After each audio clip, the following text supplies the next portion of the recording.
using, on creating these confidence intervals, and you're curious, where does this number come from? Well, I hope you're saying, hey, I've seen z before, because it's the same z you've been using. It's the z and the standard normal curve.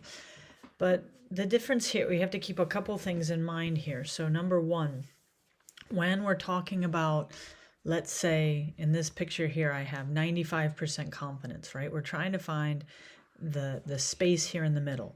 And that's why somebody was asking, well, why doesn't it matter if z is positive or negative? Well, that's because it's symmetrical. And so if we're talking about the middle 95%, that means we're going to have 2.5% on either side, because we have 5% not here, and it's symmetric. So that means that we're going to have 0.025 or 2.5% in this tail, and 2.5% in this tail. And since it's symmetric, the z-score is going to be the same on either side. So that's why it doesn't matter whether it's positive or negative, right? We're adding or subtracting, right? The proportion, adding the value and subtracting it from that proportion, so that, because we're adding it here and we're subtracting it here, so that we're finding the middle, right? And we're going to come to see that you don't have to like write this table down, right? Because these are just repeated there whenever we're talking about the middle. Later we're going to talk about tailed tests, like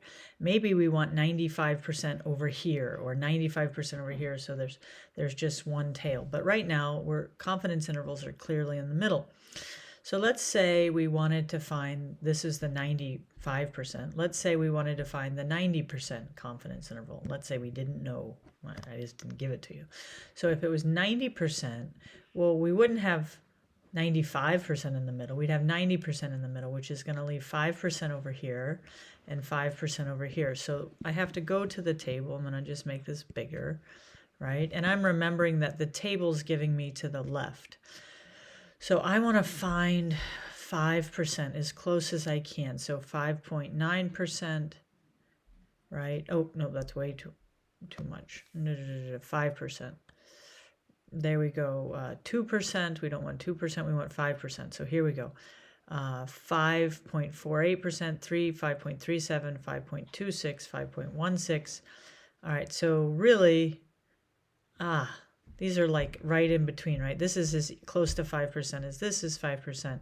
So that's why, and they use this as the closest one, negative 1.64, right? So here's the 5%. And then it's negative 1.6 and 4. So that's where the 1.64 came from, and it would be negative if we were talking about this side. And if I had the positive part of the table, you'd see it on this part, okay? So write these down so that you don't have to come to the table and find them all of the time. And then let me know if this helps or if you have more questions.